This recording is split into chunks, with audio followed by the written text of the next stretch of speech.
What's up, guys? Welcome back to another Shop My Stash Saturday. Why are we turning like this? This is now the second episode in this series, hopefully more to come. You can click the I if you want to go check out the full playlist, or at this point just the last one that I've done. But last week I asked you guys which palette you wanted to see, and so my plan is ongoing to have you guys vote on which palette you want to see next. And last week you guys voted for the Huda Beauty new Nude palette. So similar to last week's video, I think I'm going to do 3 looks that build on each other, something that's a little bit light and natural, something sort of in between, and then go full glam with the final look. Not sure all of these videos will be in that format. I might kind of play around with that, but for now, that's what this video is going to be. So let's go ahead and dive in. Let's just zoom in a little bit. Okay. So beautiful.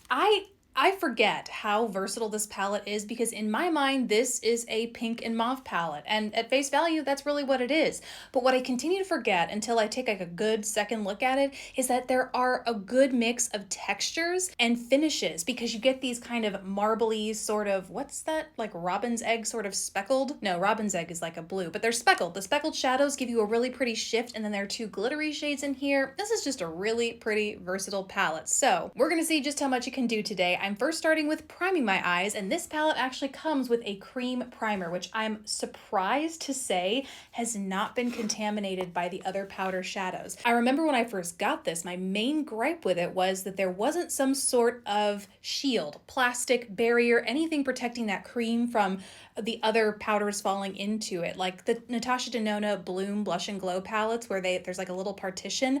I really wanted something like that here, even though it's kind of impractical with this sort of format, but surprised and pleased to say that so far I haven't needed it. And this brush, by the way, is from Real Techniques.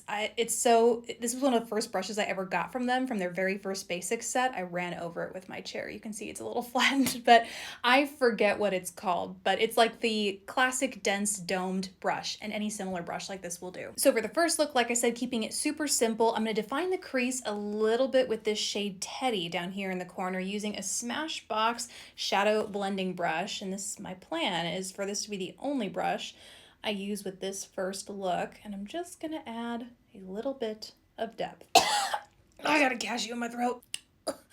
I've got to start snacking more responsibly. Oh, and by the way, everything else I'm wearing right now, because I already have foundation, concealer, blush, bronzer, all of that is going to be down in the description box below. Now I'm going to go in with the pastel purple in this palette, which is the shade Lace, right up here. Again, same brush, taken quite a bit, maybe less a bit, and I'm just going to apply that all over my lid. Such a pretty shade. Okay, so I didn't want to use another brush, but I'm just going to go in with something a little bit smaller. This is the e.l.f. eye crease brush, going in with that same shade Lace, just to run along my lower lash line. This is another throwback. Talk about a video full of throwbacks. This is another throwback brush, one of the first I ever had from e.l.f. and period, from their Essentials line. I don't even know if they make this brush anymore. And last, to really brighten up that inner corner, I'm going to go in with the shade Crave, which is my absolute favorite iridescent shade in here. It's this one that's kind of a peach. To me, it's sort of, even though it looks in the pan like it goes with everything, when you actually swatch it, it's nothing like the other shades. It's like a strong peach with a green pearlescent shift. It's so unique. And golden angle, so it's like a golden inner corner highlight as well. Love it. And because my inner corners are like broken, they are shaped inappropriately for mega glow, I really try and pack and pile it on because I don't know what else to do. And not only am I dragging that into the matte just to make sure the textures blend a little bit better, but I'm also going to take just a teensy little bit of that and put it in my brow bone area. Now I'm just going to give my lashes a few coats of the L'Oreal Bambi Eye mascara to finish off this look. Okay, this is not a mascara day for me. I am just, it's everywhere. Get it together, Bailey. Okay, so those are the eyes done and fixed. Now for the lips, I'm going to apply my Viseart Moisture Boost Lip Shine in the shade Fleur. Just a soft, smoky rose kind of shade. So that is the finished look. I really love how it came together with the soft lilac on the lid. It's super simple, but still pretty elegant, you know, especially with the all matte, well, mostly matte finish. I feel like that elevates a look. Now for the next look, I think I really want to amp up the crease. So I'm going to go in with the shade, called Spanked. It's up here in the upper corner, basically like a smoky berry or cherry sort of shade. Not quite as purple, more on the red/pink side. Same brush as before from Smashbox. And I'm going to start building that up in my crease, going pretty high up towards my brow, as well as creating sort of a wing shape out here, kind of dragging it out in this direction, like that. Then using that same e.l.f. brush, I am just going to smoke out my lower lash line with that same shade. And then to really deepen that crease, I'm gonna go in with the deepest plum shade called Love Bite up here. Same e.l.f. brush, and I'm gonna start carving out my crease, like really deepening it up. I forget how easily all of these shades blend in with each other. I mean, that purple, it was super easy to build up that crease, and yet I just go back in with that same fluffy brush and it blends seamlessly in with that shade Spanked from earlier. These are so easy to blend. To do this, by the way, I'm literally just following the shape of my crease, putting that crease brush directly in the center of it and essentially carving it out, running it through my crease, building up that pigmentation in there, back and forth, and then I go in with that Smashbox brush and I just blend it out like so. Now I'm considering going one of two ways with this look. I either want to go back into that shade Lace that light lilac that I put all over my lids for the first look, and either beef that up so it contrasts with the depth of my crease, but I think what I'm actually gonna do is go in with another one of these speckled shades.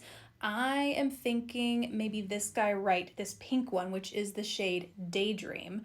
And instead of using the shade Lace, I am actually just going to use that throughout. Well, we'll see. Let's just take it and see where it goes. So as it turns out, I really only want to take this to about the inner half of my eyelid. I'm still going to leave that second half matte.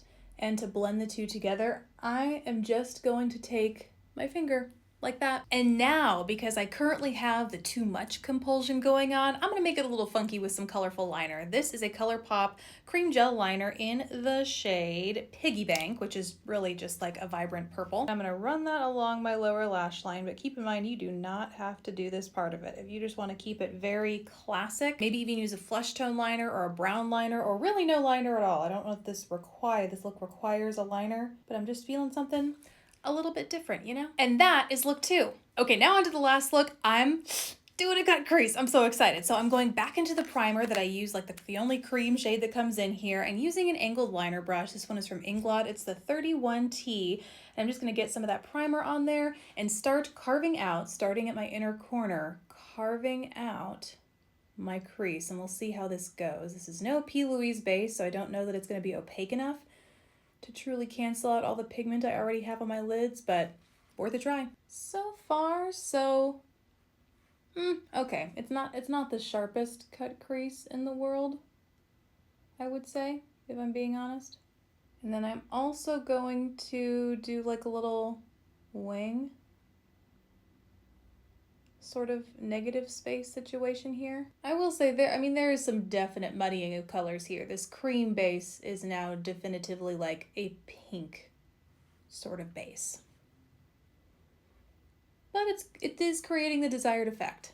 Now I'm taking a black felt tip liner and drawing a wing, and the easiest thing about this is I'm just gonna follow the line that I created with that primer earlier. Nothing super thick. I mean, you can go as thick as you want, but I'm gonna keep this relatively thin. Then once that is done, the last thing I'm going to do is gonna be the hardest. I'm a little nervous about it. I'm going to use the Infatuated glitter right here, not the red one, but the pink one. And I'm gonna mix it with a mixing medium. This is the Esam Pro mixing medium, and I'm going to draw a glitter crease. Send good thoughts. This, by the way, is on a P. Louise brush. But in theory, again, should be easy because I'm following this line, right? Stop talking, Bailey. You can't multitask. And in this outer corner, I'm literally just following the line from the wing that I laid down earlier. And then last up, I promise, I'm just gonna go in with some black liner along my waterline instead of this purple that I currently have. So that is the third look. I mean, done on one eye. I'm gonna do the other one off camera because that could be a real disaster, the whole symmetry situation. But for now, behold, we did it once. Okay, and through some movie magic, here we are. 2 eyes are done.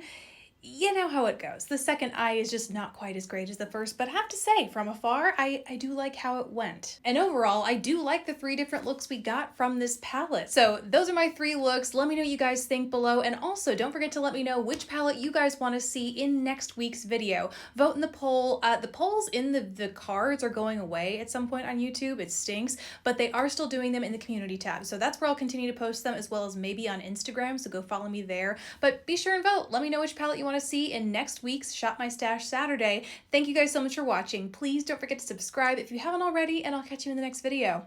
Bye, guys.